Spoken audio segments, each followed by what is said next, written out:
खैर मुझे नहीं पता कि मैं वीडियो क्यों नहीं बना पा रहा था, लैक ऑफ मोटिवेशन कह लो या फिर लैक ऑफ मोटिवेशन ही कह लो, लेकिन रामायण के ग्लिम्स के बाद मुझे अपने गड्ढे से बाहर निकलना ही पड़ा, क्योंकि भाई इस पे बात किए बिना मैं रह नहीं सकता हूँ। तो भाई रामायण 2026 की मोस्ट एंटीसिपेटेड मूवी होने वाली है, इसमें कोई दोहराया नहीं है। और रामायण 2 पार्ट में आएगी, तो 2026 दिवाली पैक है और 2027 की दिवाली भी पैक है। रामायण एक लाइव एक्शन एडेप्टेशन होगी जो कि हमारी इंडियन एपिक रामायण की स्टोरी को रिटेलिंग करने का काम करेगी, and it's directed by Nitesh Tiwari. तो उन्हीं के विजन को लेकर ये रामायण बनाई जाएगी। यहाँ रणबीर कपूर एस श्री राम देखने मिलेंगे और साई पल्लवी एस सीता, यश तुमको एस रावण देखने मिलेंगे और सनी देओल एस हनुमान। अमिताभ बच्चन की वॉइस भी होगी इसके अंदर, जो कि एक डिवाइन ईगल यानी कि जटायु को वॉइस देंगे। रवि दुबे एस लक्ष्मण, लारा दत्ता एस कैकई और काजल अग्रवाल एस मंदोदरी रावण की धर्मपत्नी, और रकुल प्रीत एस सूर्पनखा का रोल निभाएंगी। और अरुण गोविल एस राजा दशरथ देखने मिलेंगे तुमको, जो कि 1987 टीवी सीरीज में श्री राम का रोल निभाते थे और अब वो दशरथ को पोर्ट्रे करेंगे। तो कास्ट काफी ज्यादा इंटरेस्टिंग हो चुकी है। मूवी का बजट 835 करोड़ बताया जा रहा है। अब यह पता नहीं है कि ये एक मूवी का बजट है या फिर दोनों मिलाकर बजट होगा।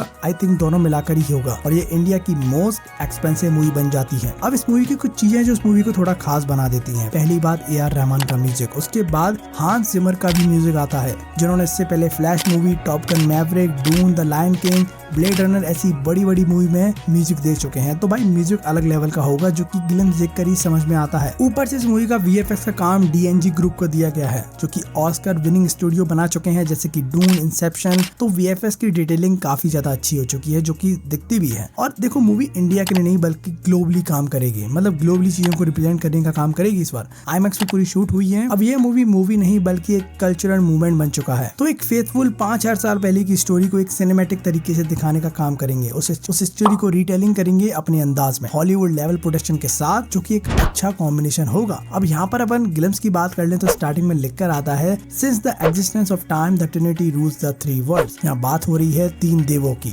ब्रह्मदेव द क्रिएटर, जिन्होंने सब कुछ बनाया है, विष्णु देव जो प्रोटेक्टर हैं, चीजों को प्रोटेक्ट करते हैं, और शिव जी द डिस्ट्रॉयर। अब स्टार्टिंग में सब कुछ शांति से सेटअप कर दिया, तीनों को जस्ट लाइक कॉस्मिक एंटिटी को बता दिया कि कौन है ऊपर, जैसे कि ब्रह्मा, विष्णु, महेश। और फिर बताया गया कि इन्हीं की क्रिएशन से इनको ही थ्रेटन किया गया, जो कि आने वाले टाइम में सब कुछ तबाह कर सकता था। और तब इस युद्ध का अंत करने के लिए आरंभ हुआ एक महायुद्ध। और मुझे अच्छा लगा कि काफी हाई इमेज ग्राफिक के साथ सब कुछ रिवील कर दिया, क्योंकि ऐसा ना इंडियन हम सब कुछ जानते हैं क्या बात हो रही है, लेकिन एज अ ग्लोबल रिप्रेजेंट में सब कुछ समझाना पड़ेगा कि क्या हो रहा है एक्चुअली। तो बिल्डअप काफी सही दिया। 5000 वर्षों की कहानी और 2.5 बिलियन लोग के द्वारा पूजे गए ये राम गाथा है राम और रावण की, a battle between good and evil. और देखो इंट्रोडक्शन वाज गुड, क्योंकि हम चीजों को ग्लोबली रिप्रेजेंट कर रहे हैं, तो चीजें स्क्रैच से समझानी पड़ेंगी। और भाई Ravan as Yash, I think Ravan का रोल काफी अच्छा पुल ऑफ कर पाएंगे ये, वो फीलिंग आ रही है अभी से। और इसी के साथ एक एक करके सारी कास्ट को रिवील होती है। या रावण की आइडियोलॉजी को बताया जाता है कि वो पावर और रेवेंज का भूखा है, और यहीं श्री राम का दिखाया गया कि वो कैसे धर्म के रास्ते पे चलते हैं, सेक्रीफाइस करना जानते हैं। और इसके बाद थोड़ा सा रिप्रेजेंटेशन गेम ऑफ थ्रोन्स की वो लेवल जैसा मुझे लगा, हल्का हल्का लेकिन ज्यादा नहीं, लेकिन ठीक है, गुड था। सबसे पहले दिखाया जाता है राम और रावण की एपिक फाइट को, फिर सीता माता विद गोल्डन डियर, जिसके पीछे पूरी रामायण हुई थी। हनुमान जी दिखाए जाते हैं और आई थिंक ये कुंभकर्ण होगा। फिर यहाँ पर जटायु दिखाया जाता है जो रावण का सामना करता है, और यहाँ पर सीता का स्वयंवर का सीन होगा। यहाँ पर श्री राम धनुष को ब्रेक करेंगे और नेक्स्ट सीन आता है लक्ष्मण यहाँ पर सूर्पनखा की नाक काटते हुए, और लास्ट में आता है ओम का साइन। भाई गूज़बम्प आ गए भाई। खैर उसके बाद टाइटल कार्ड आता है, और टाइटल कार्ड पे इतनी मेहनत कर चुके हैं तो सोचो मूवी पे कितनी मेहनत करी होगी। यहाँ इंग्लिश में लिख के आता है अवर ट्रूथ अवर हिस्ट्री, जो कि इंडिकेट करते हैं कि हम पूरे वर्ल्ड को बता रहे हैं कि हम तुमको क्या दिखा रहे हैं। जिसके बाद यश का लुक आता है फाइनली, एक कामोफ्लेज मोड में कहीं उड़ के जा रहे हैं। और इसके बाद श्री राम का सीन आता है, वो भी जंगल का, वनवास का।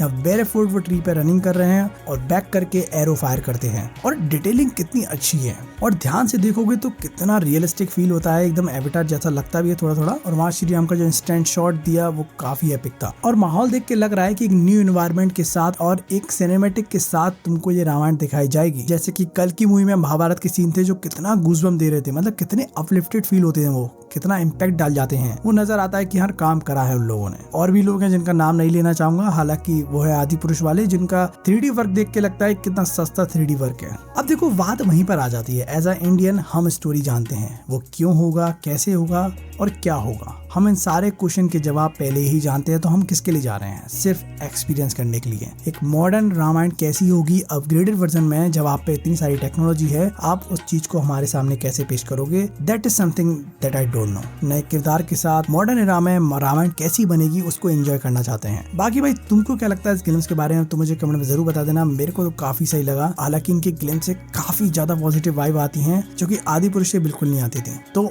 हाँ, मुझे लगता है कि ये काम कर जाएगा। बाकी तुमको क्या लगता है कमेंट में जरूर बता देना। तो भाई मिलते रहेंगे।